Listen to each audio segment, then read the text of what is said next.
Here's a quick one on some of the wiring on the FiTech system that we set up for the Volkswagens. I just want to explain what each sensor is, just so you get an idea. And you see them hanging off of the unit itself. And at first, it might be a little overwhelming, and you're not sure if, is this going to be difficult to install. So I thought it'd be good to just point out what they are. So what it is this one here, just give you an example. This is actually for the temp sensor. It's going to use oil temp on it, not head temp.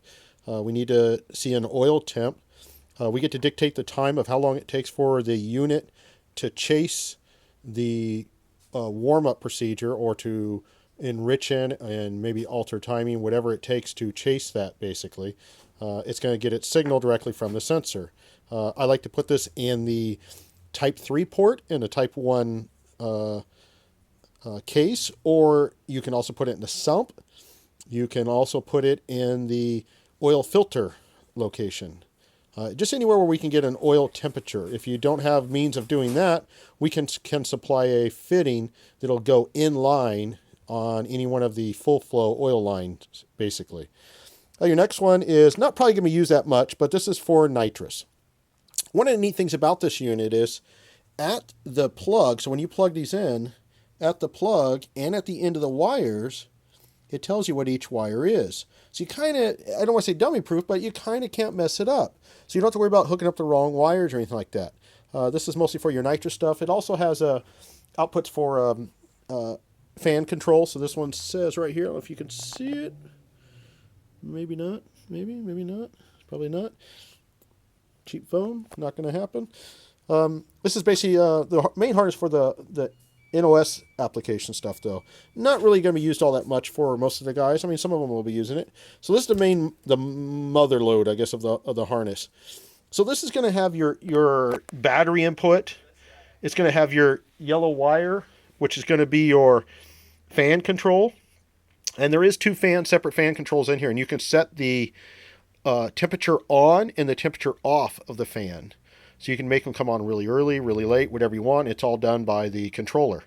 The other thing that's on here is the fuel pump control. This actually does alter the voltage to the fuel pump and will turn the pump up and down in voltage to help regulate the pressure and keep the thing from working so hard when it doesn't need it, basically. And then your key on switch is also in here, which is your white wire there. And you got your ignition signal wire in here, and that's all done through this. This is the main harness right here. Your next one, as you come around now, pretty simple one, the O2. More than long enough to stretch to an exhaust port, depending on how far you're mounting this from. Typically on most of these guys, since we're doing this in a draw-through application, you're typically going to have this relatively close to the exhaust on them. So more than enough cable for that. This is actually the hookup for the controller. There's the little controller, neat little thing. And this actually connects to it here. Now the system comes with a standard, I think it's about 6 to 8 feet cord. We include also an extra 12-foot cord, mostly for the Volkswagen crowd because our motor's in the back, not in the front. One of the differences that the low budget kit does include. We kind of just solved some problems. And here is the USB cable. Basically, it plugs into the bottom here and then plugs into your laptop. You're not required to need this. Really, this controls everything. But if you're going to do some of the adjustments, you could do this. If you're going to data log on the unit, you want to play it back through the computer. It makes it that much.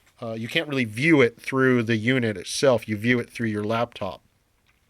That's really it. This is typically used on something like an MSD box, which you could use if you are running the box as an amplifier. The unit is complete ignition control. It's built into the main computer, which is sitting over here. It controls everything, but it does not amplify the signal.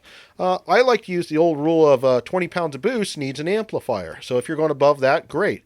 I've personally had it up to 27 pounds and haven't had the ignition spark put out, but that doesn't mean every combo is going to be the same way. So it could be different on your application.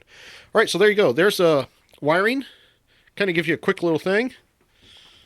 And I'll be doing more videos soon. Bye.